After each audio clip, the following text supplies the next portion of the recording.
최근 상담을 하다 보면 특히 증여세나 계좌이체 관련해서 비슷한 질문들을 정말 많이 받습니다. 현금 인출이나 계좌 송금은 어디까지 증여세 없이 괜찮은 건지, ATM 출금도 기록으로 문제가 될 수 있는 건지, 가족 간 계좌이체는 세금 안 붙으려면 어떻게 판단되는 건지 궁금해하시는 분들이 많습니다. 미리 말씀드리지만 이 영상은 겁주려는 영상이 아닙니다. 유튜브나 커뮤니티 이야기만 듣고 과하게 불안해하시는 분들이 많아서 오늘은 실제 증여세 상담에서 가장 많이 나오는 질문들을 세무사 입장에서 현실적으로 정리해 드리려고 합니다. 그리고 오늘 말씀드리는 내용은 제 개인적인 추측이나 의견이 아니라 국세청 예규와 금융실명법, 특정금융정보법 관련 기준, 실제 자금 출처조사 실무에서 반복적으로 확인되는 내용들을 바탕으로 말씀드리는 것입니다. 끝까지 보시면 괜한 걱정은 덜고 반대로 어떤 부분은 조심해야 하는지로 정리되실 겁니다. 많은 분들이 가장 궁금해하시는 게 있습니다. 가족끼리 계좌이체 했는데 증여세 나오는 거 아니에요? 특히 부모님이 자녀에게 생활비를 보내주셨거나 가족 간의 목돈이 오간 경험이 있는 분들은 한 번쯤은 이런 걱정을 해보셨을 겁니다. 그런데 결론부터 말씀드리면 가족 간 계좌이체를 했다고 해서 무조건 증여세가 나오는 것은 아닙니다. 반대로 가족끼리 돈을 주고 받았으니까 무조건 괜찮은 것도 아닙니다. 중요한 건 계좌이체 자체가 아니라 그 돈의 성격입니다.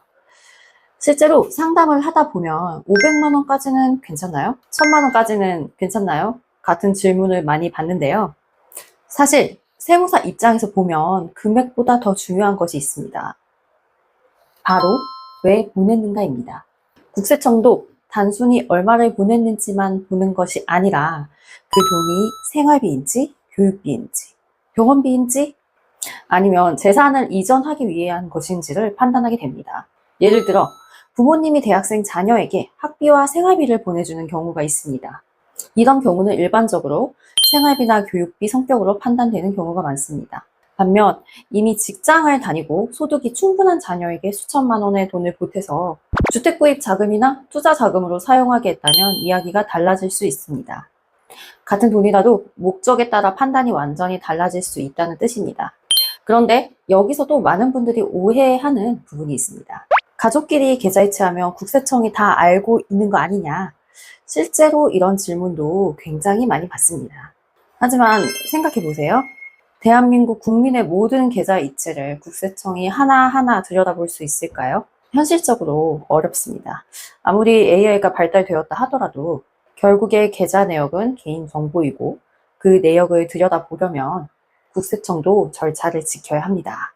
실제로 가족 간 계좌이체 자체만으로 바로 증여세가 과세되는 경우는 생각보다 많지 않습니다. 오히려 문제는 다른 곳에서 시작되는 경우가 많습니다. 대표적인 것이 상속세 조사입니다. 부모님이 돌아가신 뒤 상속세 신고 과정에서 과거 계좌 내역을 확인하다 보면 과거에 주고받았던 자금이 확인될 수 있습니다.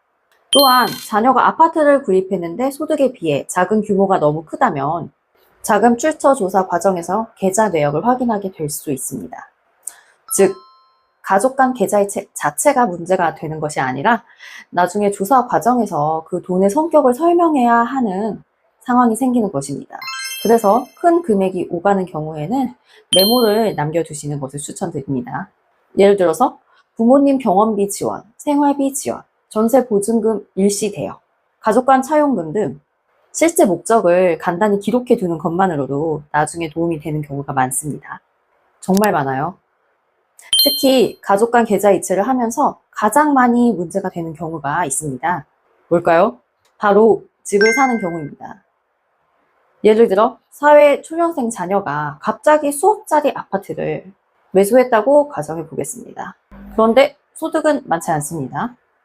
이 경우 국세청 입장에서는 당연히 자금 출처를 확인하게 됩니다. 그리고 조사 과정에서 부모님으로부터 받은 돈이 확인된다면 증여 여부를 검토하게 되는 것입니다. 반대로 부모님께 생활비를 보내드리거나 병원비를 지원하거나 명절에 용돈을 드리는 것까지 모두 증여세 문제로 연결되는 것은 아닙니다. 그래서 많은 분들이 증여세 없이 가족 간 계좌이체 가능한가요? 라고 물어보시는데요. 정확한 답변은 상황에 따라 다르다입니다.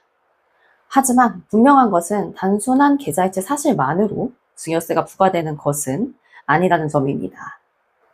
결국 중요한 건 가족 간 계좌이체를 했느냐가 아닙니다. 그 돈의 목적을 나중에 설명할 수 있느냐입니다.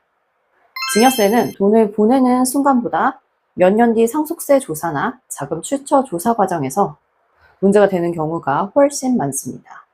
그래서 지금 당장 걱정하기보다는 큰 금액이 오가는 경우 목적을 정리를 해두시고 애매한 경우에는 미리 전문가와 상담을 받아보시는 것이 좋습니다. 특히 부모님과 자녀 간의 목돈이 오가는 경우, 주택 구입 자금이 관련된 경우, 이미 과거에 큰 금액의 계좌이체가 있었던 경우라면 더욱 그렇습니다. 세금은 모르면 불안하고 잘못 알면 손해를 볼 수 있습니다. 오늘 영상을 통해 가족 간 계좌이체와 증여세에 대한 오해가 조금이라도 정리되셨길 바랍니다. 영상이 도움이 되셨다면 구독과 좋아요